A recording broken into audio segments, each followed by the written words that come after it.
Allen Lund Company, 47 years young and a proud sponsor, wishes OOIDA all the best as you celebrate 50 years.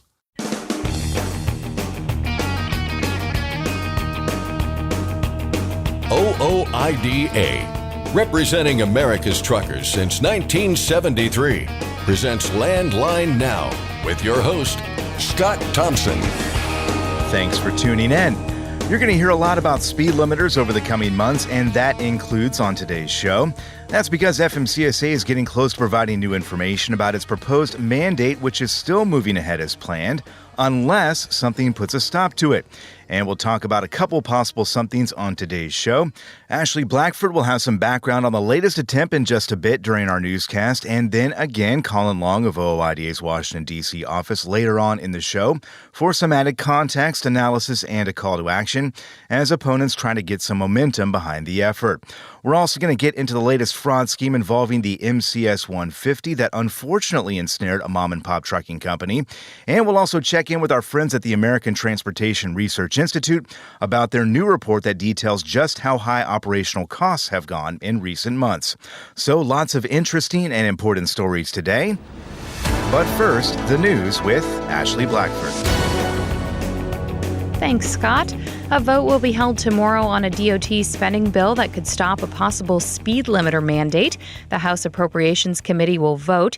Section 131 prevents FMCSA from using any funding toward a rulemaking that would require speed limiters on trucks above 26,000 pounds.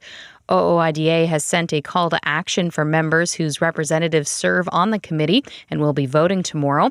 Those members are being asked to contact their lawmakers to ask that they support Section 131. OOIDA argues that speed limiters have been proven to create unnecessary congestion and dangerous speed differentials among all vehicles. This results in higher rates of vehicle interaction and higher crash rates. For more information, you can visit fightingfortruckers.com. A truck driver requested he be exempt from hours of service based on his safe driving record and experience, but FMCSA denied the request. John O'Lear had requested he be exempt from certain HOS regulations, including the 11, 14, and 70-hour rules, with all mandatory break periods, which would include the 10-hour and 30-minute break requirements. According to DOT, O'Lear requested a permanent exemption for himself because his safe driving record and his experience that he believes demonstrates an equivalent level of safety. As part of his application, he noted that he drove safely under the COVID-19 emergency declaration, which lasted nearly 3 years. FMCSA analyzed the application and public comments and determined that the exemption would not likely achieve a level of safety that is equivalent to or greater than the level that would be achieved absent such exemption. New enforcement measures have been announced in Canada for drivers or companies who violate the commercial vehicle driver's hours of service regulation. According to Transport Canada, in addition to existing measures, enforcement officers will be able to impose fines to those who violate hours of service regulations. The Minister of Transport says since these types of violations can tie up the justice system, they are now allowing authorities to directly fine violators. There will be a preset fine amounts classified into 3 categories: minor, moderate, and severe. Minor infractions could result in fines of up to $600, whereas more severe could be as high as $2,000. The National Transportation Safety Board is looking at the risk parked semis can cause on interstates. Last week, 3 people died and 14 were injured in a Greyhound bus that crashed into 3 semis that were parked along I-70 near St. Louis.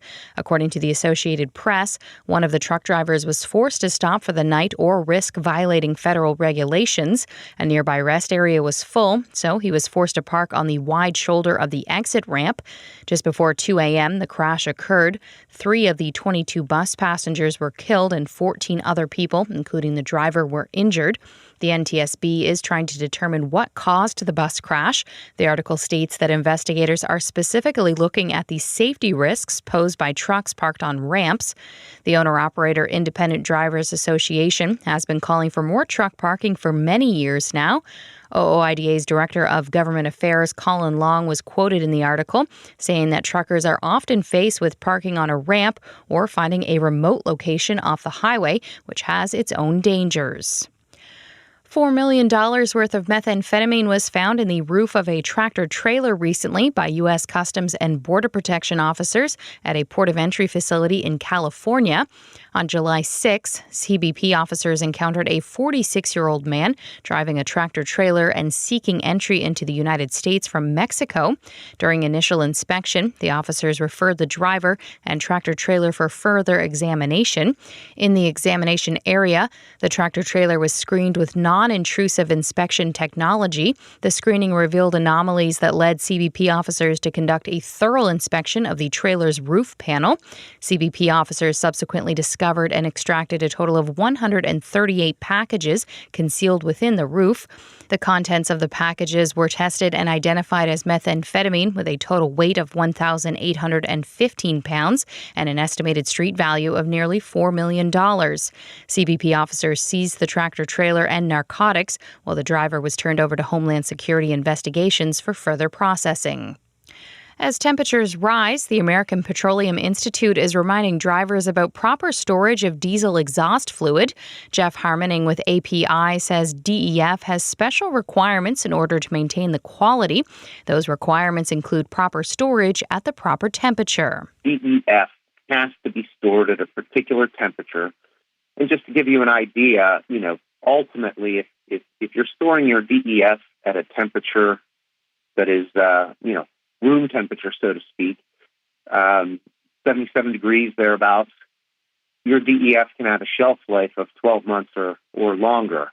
And the other thing I sort of say a lot is when you're shopping for that DEF, it's sort of like shopping for milk. We always look to the back of the row and try to get the most recent DEF. If you're buying a jug of DEF specifically for those emergency purposes, it's a good idea to get one whose born-on date is as current as possible. And then, of course, as your DEF starts to age, you can always, at your next fill it up before you finish topping off, and just buy another jug so that you can make sure you're not impacting the quality of that DEF. Harmoning says it's important to follow the rules and recommendations that the manufacturer has provided when it comes to diesel exhaust fluid.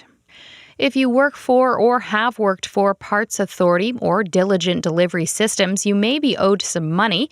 The U.S. Department of Labor reports it's seeking 1,300 current and former workers at the Arizona Distributor and Delivery Company to repay more than $5.6 million in back wages and damages. In November of 2022, the department obtained a consent judgment in the U.S. District Court for the District of Arizona that requires Parts Authority Arizona LLC and Arizona Logistics, Inc., operating as Diligent Delivery Systems, to pay the drivers who the employer misclassified as independent contractors. The division encourages people who worked from April of 2012 through March of 2020 and who believe the employer may have denied them of full wages to call 877-465-4898. And finally, police in Florida were called to a not-so-appealing situation recently. Last Friday, a tractor-trailer full of bananas caught fire on I-75 in Sumter County.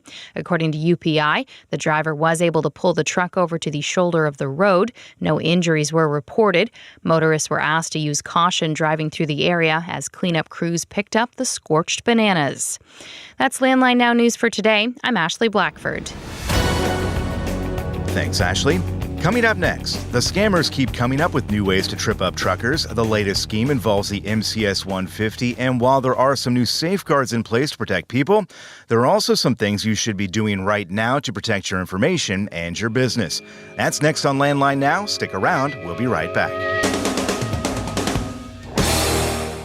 You trust PrePass for more bypasses? Now let PrePass help with tolls. PrePass toll service means lower cost, one invoice for all tolls, and fewer violations. Created by truckers for truckers. Call 877-878-5970 or go to prepass.com. Attention all truckers, Dean Michael, the tax doctor here. I want to talk to you about those dreaded tax problems. I know you want to keep on trucking and not even think about them, but let's face it, they're not going away all on their own. You need professional help. I've been helping truckers put their tax problems in the rearview mirror for years. I can help you too. Call me now for a free consultation at 888-557-4020 or go to mytaxhelpmd.com. It's like I always say, keep your eyes on the road, I'll keep mine on the IRS. 888-557-4020. Landline Now, welcome back. The Federal Motor Carrier Safety Administration has recently made some changes due to a specific kind of fraud they detected in trucking. Here to discuss the change and what it means to you are Tom Crowley of OOIDA's Business Services Department and Crystal Minardi of the Association's Permits and Licensing Department. Tom, Crystal, thank you for joining me. Thank you. Absolutely. Tom, let's start with the story that kind of alerted us to this. This started with a single truck carrier. What happened here? Yeah, Mark. Well, I got a call from a gal the other day. She was very upset. It's just a mom and pop operation, one truck operation. She handles the office stuff. He does the driving. And, this is their livelihood, of course. She called in very upset because she had been hacked. Her MCS 150 had been hacked to reflect incorrect information. I mean, it should have her phone number listed, her email address listed. Well, they went through, somebody got a hold of it and was able to get it changed, and they changed one letter in her email and a different phone number, and she was getting calls from brokers saying, hey, my load didn't deliver. Where's it at? What's the deal? And she had no clue what was going on. After several of these calls, she got with one of the brokers that she was familiar with. They looked up her information and found out that, they had changed it to a 20-truck carrier and were pulling down loads like crazy that weren't getting delivered. The loads were disappearing or were being double brokered out to unsuspecting carriers that ended up not getting paid. I mean, the fraud is just rampant, and this gal was just beside herself as to what to do. She had contacted the feds. She had the information changed or corrected, but by this time it's already out there. It's already been happening. There's no telling how many loads got hauled under incorrect information and just vanished, or the end carrier didn't get paid. I mean, it's going crazy out there. Well, this goes to the MCS 150, Crystal, and I think we ought to start for folks that don't know or maybe aren't familiar. What is the MCS 150? The MCS 150 is the form that updates your U.S. DOT number. Okay. Who has to file it and when? So when you're a carrier and you have a U.S. DOT number, FMCSA requires that you do a biannual update based on the last two digits of your DOT number.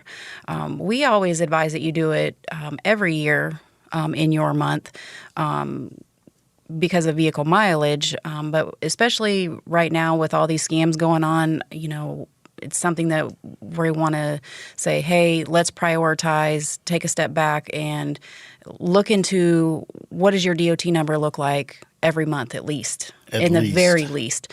We are here to help educate you on how to go to that website and look at Safer, and just keep an eye on it. Keep a close eye on it so that your DOT number is in a good position. When I'm talking to folks on the phone, I'm telling them, hey, as you have multiple tabs pulled up, one for your load board, one for this and that, have one pulled up with your Safer information on it. Always have that pulled up, and to where that if something has been changed immediately or very, very soon. So FMCSA has made some changes here to try and combat this. What have they done? So right now, FMCSA has implemented a temporary adjustment to their MCS 150 update process. For the time being, a request for changes to information, including addresses, phone numbers, email addresses, and company officers must include a copy of the driver's license of the company official listed on the submitted MCS 150 form. And so this is, something that can is a safeguard, if you will, to keep anybody from scamming this, if you will. In addition to that, driver's license requirement, you are not able to order a PIN number online right now because there is a PIN number that's assigned to each DOT number where you can use that PIN number to update that MCS 150 online. So right now, you're not able to order that PIN number online. I take it goes through the U.S. mail. You can order it to go through the mail. It'll be mailed to the address that is on file with FMCSA. Of course, if you need an address change, you're going to have to do an MCS 150, submit your driver's license, and all of that.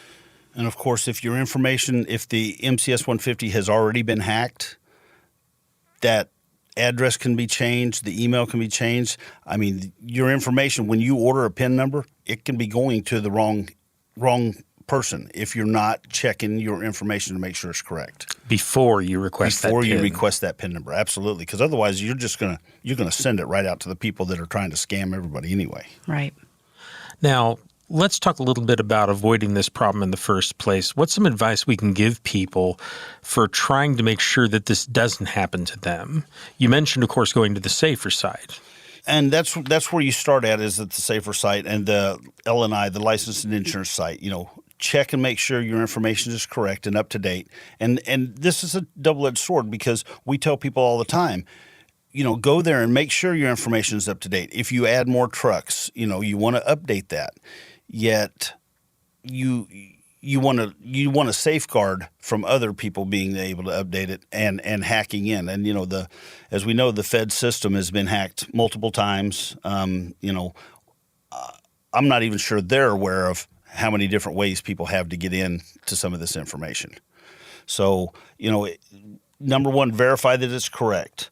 And then when you're working with your brokers, thoroughly vet the broker. I mean, these brokers are vetting carriers for the same reason.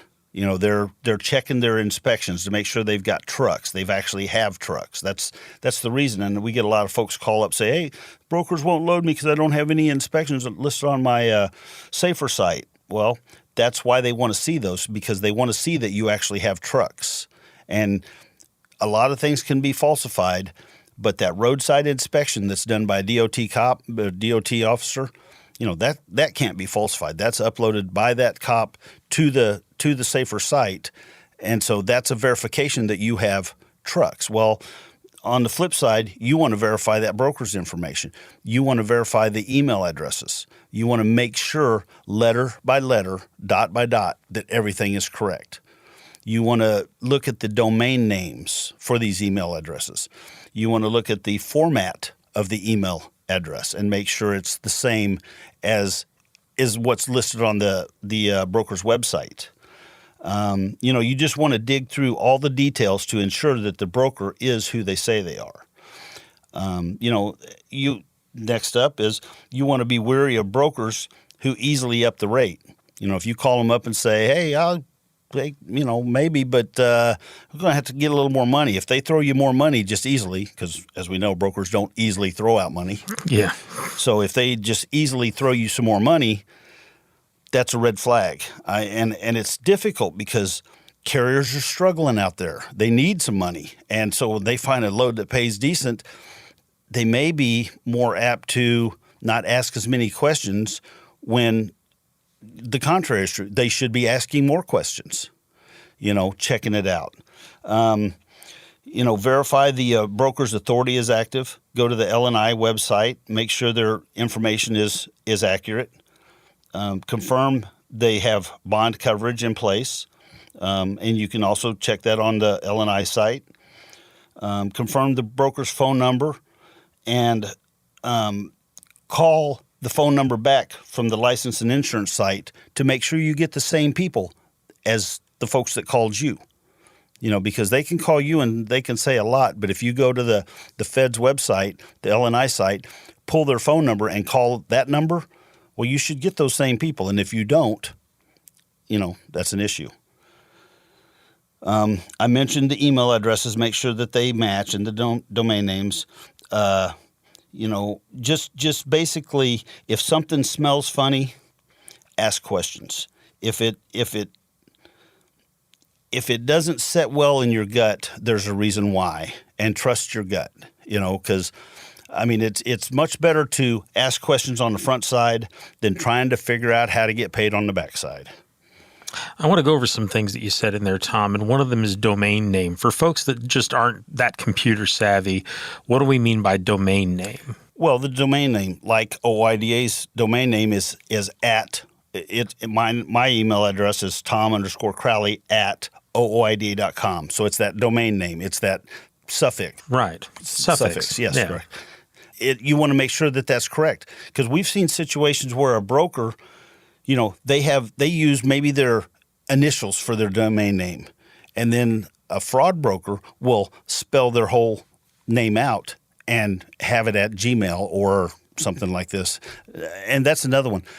Brokers that only want to do transactions all through email. Now, granted, there's some email in most transactions, but when it's all through email, that's another red flag.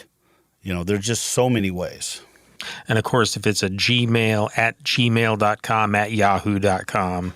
Yeah, if you look at your big brokers, most of your big brokers out there, they have their own domain names. They're not using Gmails or Yahoos or AOLs. These are some of your smaller brokers may use some of these, but your smaller brokers are a little easier to pick out too. Because you've probably dealt with them in the past, and they've only have a couple of agents. Where some of these larger brokers, they have many hundreds of agents, but they will have a domain name. It won't be at a Gmail or a Yahoo. Okay. You also mentioned the L&I website. Yeah, the license and insurance website. This is one that we go to quite often. When somebody calls up and they want to verify or try to confirm some information, that's the first thing I pull up is the L&I website. That way I can look and see what do the feds have listed and what is the member saying they have information, and compare the two. And if they don't ring true, bad things can happen. You would rather catch this stuff before rather than dealing with the aftermath. Okay. Crystal, we talked about the changes that FMCSA has made. And I'm wondering, do we know at this point, are these permanent changes? Are these temporary changes? What's the status on that? The information that I've received directly from FMCSA is right now it is temporary. I'm hoping to have some more information regarding what the, permanent resolve is. But right now it is a temporary change. And one thing I'd like to add, Mark, is that people look to the FMCSA, as to an enforcement authority, DOT enforcement authority.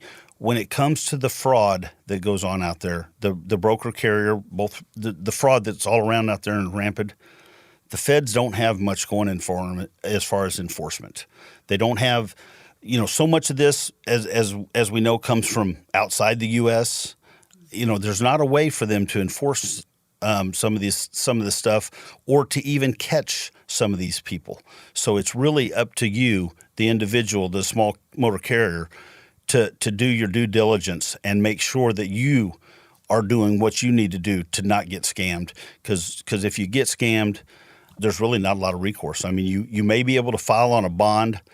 What's that, pennies on the dollar? We know how that works out. I just really think that, the first course of action is to prioritize, monitoring your own DOT and your MC number. So having the SAFER website and the L&I site, bookmarked, and as I said in the beginning, check it at least monthly. I mean, for me personally, I would be checking it daily. Me too.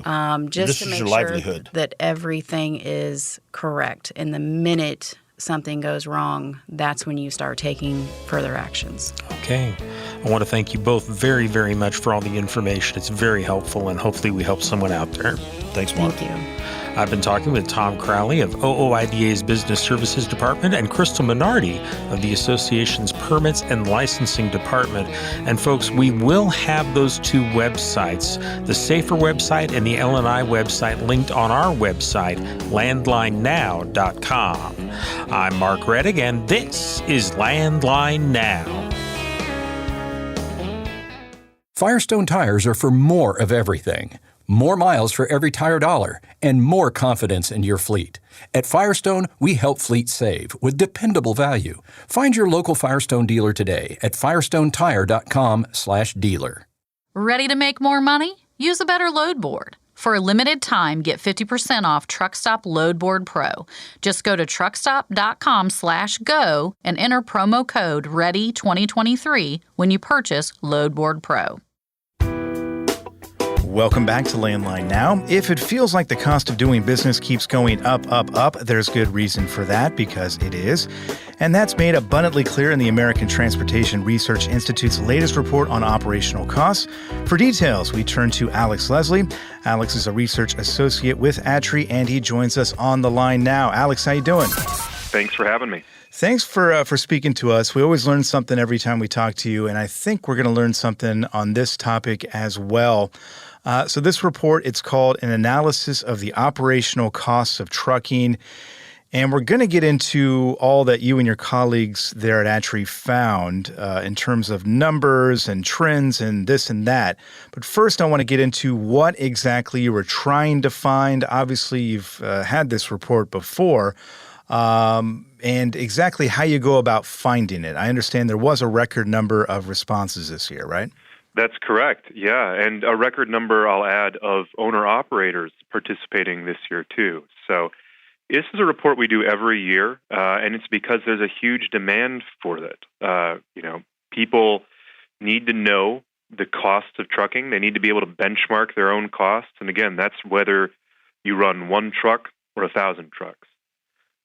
And it's true, again, not just for truck drivers or fleet operators, but for the people who do business with trucking too. So shippers consult these reports, folks in insurance or law, bankers do too. When this is one of the things that some banks will check when it comes to giving loans to trucking companies, just to make sure that numbers are matching up with peers. So it's a report that's every year one of our most downloaded and really has a lot in it to help, again, regardless of what part of the industry you're in. And a little bit later, I want to circle back to exactly how people out there can maybe use this report to help them kind of plan ahead and maybe make adjustments here and there. But I do want to get into exactly what we found here, right? Overall, we're talking big increases across the board with total marginal costs, which were up more than 21% in 2022. I think that's a new high there, which we've obviously been living in the world, so we kind of know what's going on out there. All of this kind of makes sense when you take fuel prices into account, among other things, but that's not really the only thing driving the spike here, right? Can you talk a little bit about what went up last year and exactly what that might mean? Yeah, we hit an all-time high. Second year in a row, we crossed $2 per mile for the first time, $2.25 per mile to operate a truck. And like you said, a lot of that is fuel, but a lot of it isn't fuel. Even if you take fuel totally out of the picture, we saw costs go up by 12%, and that's about double the inflation rate during the year. So again, we all knew it was going up, but being able to document how much, again, I think that is even a surprise for a lot of folks. Some of the big cost centers we saw were truck and trailer purchase and lease costs. Those went up by 18.6%, which was, in a lot of cases, people needing to replace old equipment. It was really hard to get trucks, either new or used, over the last couple of years. And now that availability improved a bit, a lot of fleets, a lot of owner-operators decided that now was the time that they at least had to bite the bullet. Yeah, absolutely. And that's something that we all, again, heard plenty about and dealt with plenty last year and even then before the pandemic as well.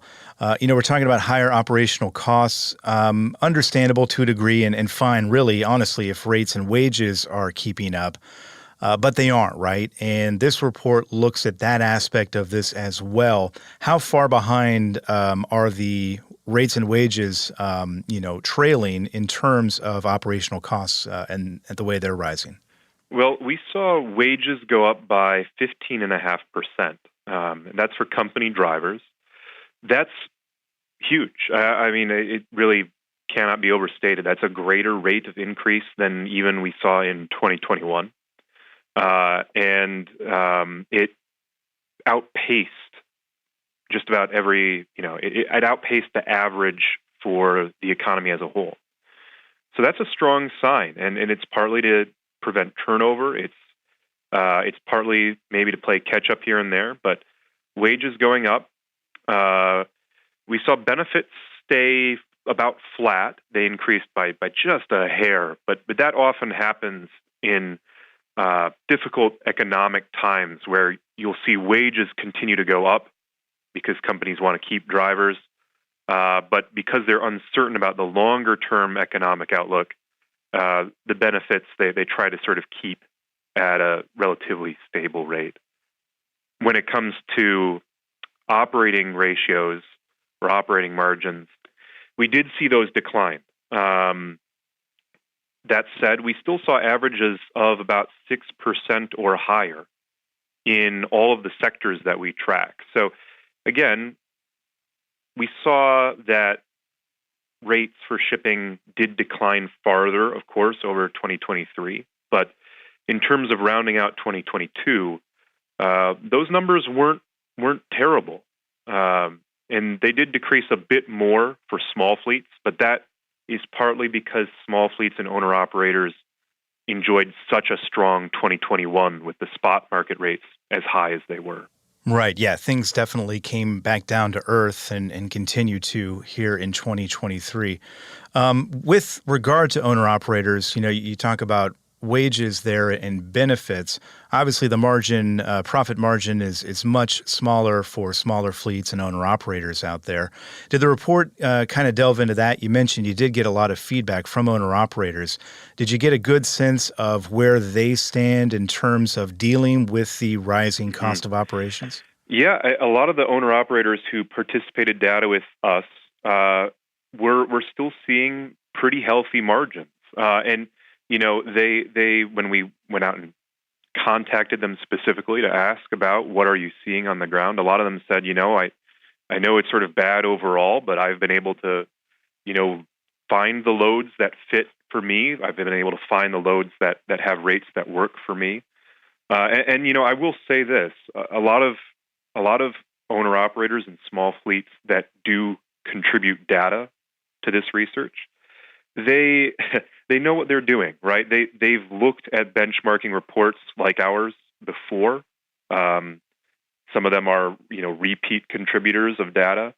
So they know what their costs are, and that makes them all the more able to then decide what they can accept in rates and what they want to pass up, basically. Yeah, which I think is a good time to kind of get into what we were talking about earlier in terms of what people can do with this report to educate themselves and maybe help themselves along as they look at the current state of affairs. Obviously, we're talking about 2022 numbers, but again, it does give people a sense of where things kind of are and where they may be going. For people listening to this who may be wondering, what can I take away from this report, or what should I take away from this report, and maybe how should I make adjustments? What would you tell those people who are listening? Yeah, I would say the most important thing is you got to know your costs. You have to know what your costs are and how they compare to your peers. If you don't know your costs, you run a risk of, especially in a market like this where rates continue to fall, you run the risk of accepting a rate that isn't going to make you anything, right? Because it gets all eaten up in cost.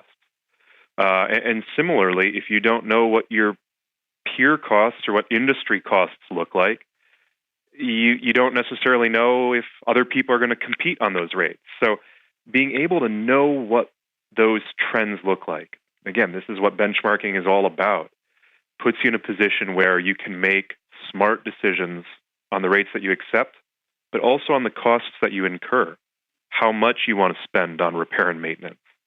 When is the right time to maybe start making some of those expenses on equipment? And those are a lot of things that, again, this report is tailored to be able to help with. And though the data is indeed from 2022, we try to put the most up-to-date information there as possible so that we can say in these little looking ahead sections, we see that in 22 repair and maintenance increased by about 12%, but we see that number moderating in 23.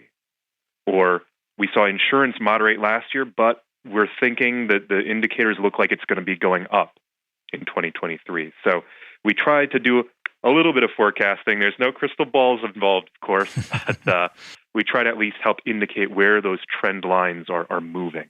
Yeah, absolutely. Another thing, and I'll add on to it, know the region that you run in as well. One interesting aspect, I think, of the report is that you do detail which regions are sort of, more favorable for motor carriers to operate in, which ones are perhaps not as favorable for them. Can you kind of break down those regions and what each of them are telling us? Yeah, there are a lot of different factors that impact regional differences. Fuel, of course, is a big one. Tolls are a big one.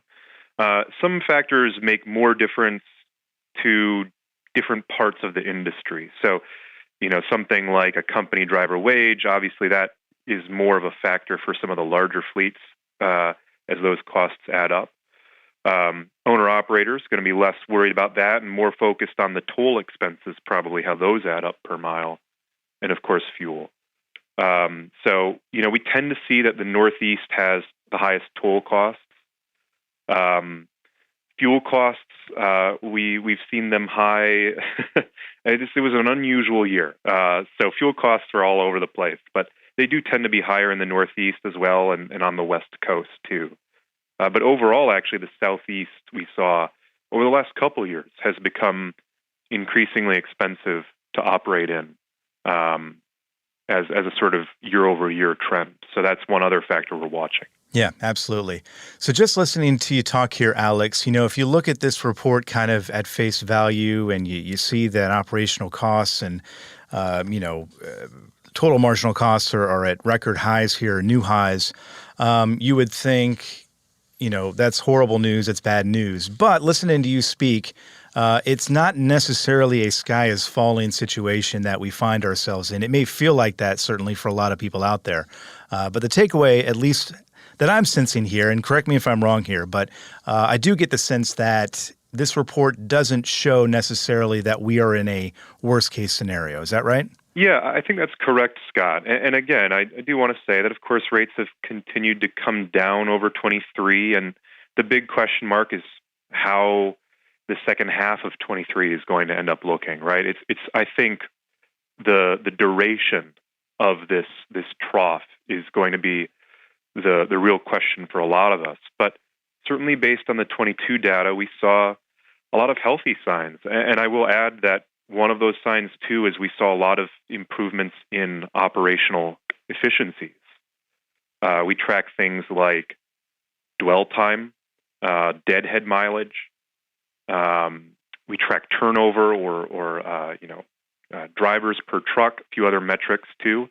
And we saw across most of the industry improvements in most of those efficiency metrics, which to me I think is a very good sign because you want to see those metrics improve before rates hit their low. You want to see them improve over 2022, in other words, and then that means a good sign for going into a trickier year like 2023. So I think that's a sign of health and ability to sustain this softer freight market. Alex, always a pleasure to have you on the show. Lots of food for thought here, as always. As I said at the top there, we learn something new every time we talk to you, and we appreciate your time. Absolutely. Take care, Scott, and anyone who wants to see this full report can do so. Download it for free at truckingresearch.org. Our thanks to Alex Leslie of ATRI. Landline Now is back in just a moment. Forget misaccuracy, weigh your truck on a CAT scale. When you weigh on a CAT scale, you get a no excuses guarantee. You can now save time weighing by using your smartphone. Find out more at weightmytruck.com. Since you started, what you've loved about trucking is the freedom. Heading out on your favorite route, a good driving song, and thinking about truck insurance. Well, maybe not that last one. That's why we're here.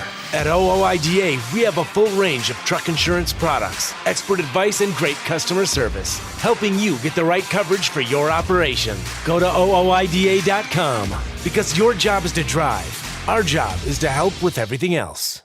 It's tested and proven. Burn 2.1% less fuel when you balance all wheel ends with Centromatic. Call 800-523-8473 to get the OOIDA discount. Welcome back to Landline Now. Scott Thompson here in the home stretch, looking ahead to what could be an interesting Tuesday in Washington, D.C. A House subcommittee is holding a markup hearing tomorrow, and one item in particular has the attention of Colin Long. OOIDA Director of Government Affairs, who joins us on the line now. Colin, thanks for joining us. Sure, thanks for having me.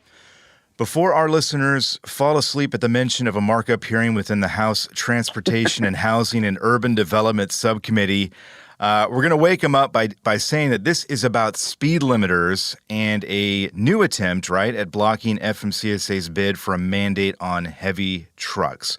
What does it look like? Yeah, I mean, it's pretty straightforward. You just described it pretty precisely. It's all right, we're all done. Language in the bill that says, hey, FMCSA, you're not going to get any funding to move forward with the development of the speed limiter mandate. And that's kind of a tool for Congress to kind of reassert its authority over these agencies when it feels like they have gone astray with the capabilities that they are bestowed upon them by Congress. So it's kind of another one of the checks and balances. And this is necessary because, if you remember, FMCSA was not compelled to pursue a speed limiter mandate by Congress in the last highway bill. They are doing this under their own general authority. So Congress, really the only action they can take to prevent them is to move forward with either a bill that would say, hey, knock it off, which we have introduced, H.R. 3039 in the House, or to prevent funding from being used for it, which is what we have managed to get included in this bill that's being marked up by the full Committee on Appropriations tomorrow. So after tomorrow, the bill will move possibly, and I qualify that because the appropriations process this year is particularly difficult because of the narrow margin Republicans have. But if this bill passes the full committee tomorrow, which is likely to happen, it should be destined for the House floor sometime prior to September 30th when the fiscal year expires. And just to take this all the way down the road, let's say we get to that point. Let's say it does pass through the full House with that language still in it. Yep. That's a lock, right? FMCSA would not be able to put a speed limiter mandate into effect. Is that right? Well, not entirely. Okay. We're halfway there. I thought we had it. It still has to get through the Senate, and that's a bit of a tall order for us right now, simply because Democrats control the Senate, and they are unlikely to really latch on to this provision. In fact, their version of the same bill is going to be released this week and marked up on the Senate side. And we're not anticipating any sort of speed limiter language being included in that bill. So there's a lot of legislative process to go to make sure that this is included in whatever final product is created between the House and the Senate. It's an uphill battle. I'm not going to sugarcoat things just because we have language in the House. But don't get me wrong, having language in the House is pretty darn significant. I mean, it says that there's a group of representatives, including basically the majority party of Republicans, who want to see FMCSA be stopped from pursuing this mandate because of all the various drawbacks. And that is compelling. And I think the agency now realizes we have legislation in the House saying stop moving forward. We have this appropriations provision saying stop moving forward. They're starting to feel a little bit of heat from Congress on this issue, which is certainly welcomed by us. I mean, we pursued both the standalone bill and the appropriations language as a means to slow down the process, and that's exactly what's happening. So it's not set in stone. We haven't declared victory. In fact, we're quite a ways away from that point. I think it's still, like I said, an uphill battle, but things are moving in the right direction on this issue, and it's going to start applying some pressure on the Senate to act as well. And we've certainly been chatting with primarily Senate Republicans about what their plans are to help us out on speed limiters, and hopefully we have some breakthroughs over there.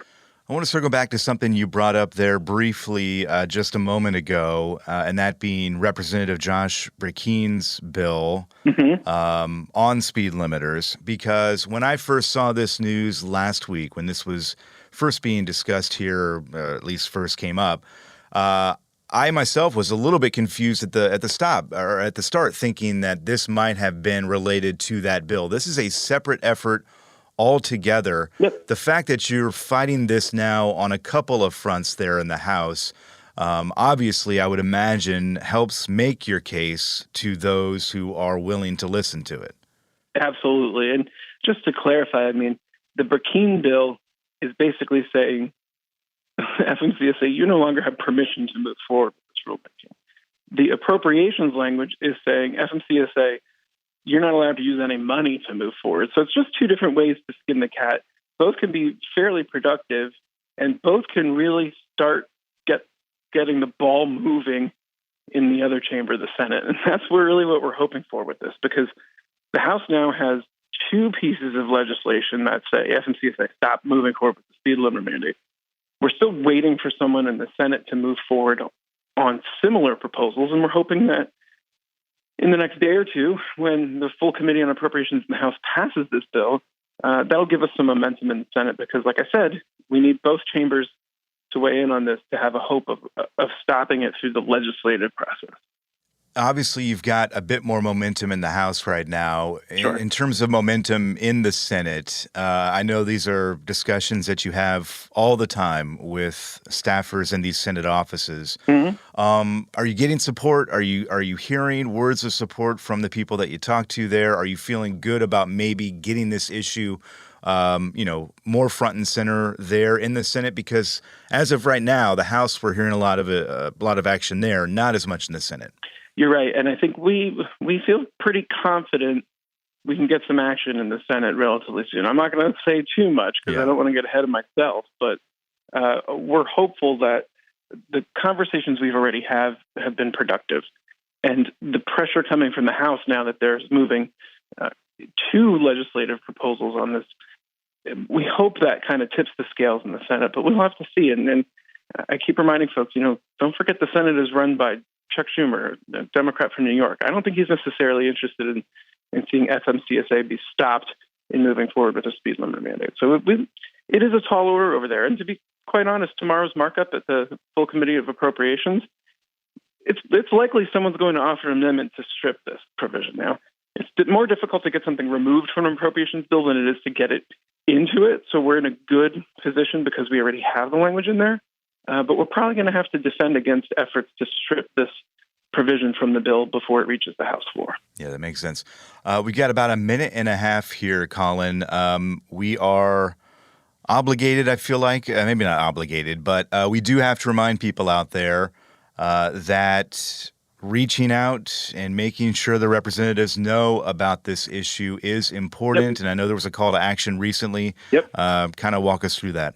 Yeah, it's important and it's easy. We sent a call to action today encouraging our members who are in districts where the representative is a member of the Appropriations Committee in the House to pick up the phone and call them and let them know how important it is to support this provision and ensure it remains intact. Now, not everyone in the country is receiving that. That doesn't mean that everyone in the country can't get involved in speed limiters. Once this thing reaches the House, you'll probably see another call to action telling people the same thing that goes out across the country. But in the meantime, call your member of Congress, tell them to support H.R. 3039 because it achieves the same goal, just in a different means. Absolutely, yeah. 21 co-sponsors on that bill right now, H.R. 22. 30. Oh, is it 22 now? We just had another one. All right. 22. There you go. See, momentum, that's what it's all about, really. And we'll see what happens tomorrow. We'll see what happens moving forward there. But I think the takeaway from all of this, Colin, is that there is optimism that this issue is, again, getting the attention of the people that need to pay attention to it. Colin, as always, we appreciate it, and we'll talk to you soon. Thank you. Thank you for having me.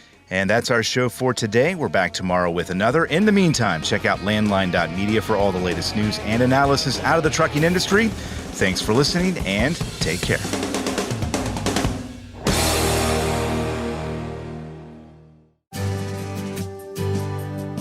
I'm a dad, a son, a husband, wife, I'm a writer, photographer. I farm.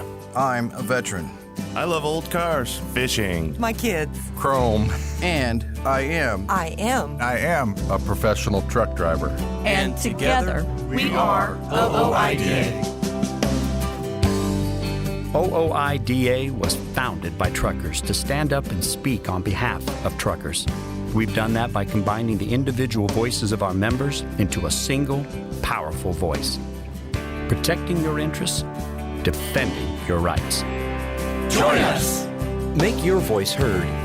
Join OOIDA. the Owner-Operator Independent Drivers Association. Call 1-800-444-5791 or visit ooida.com.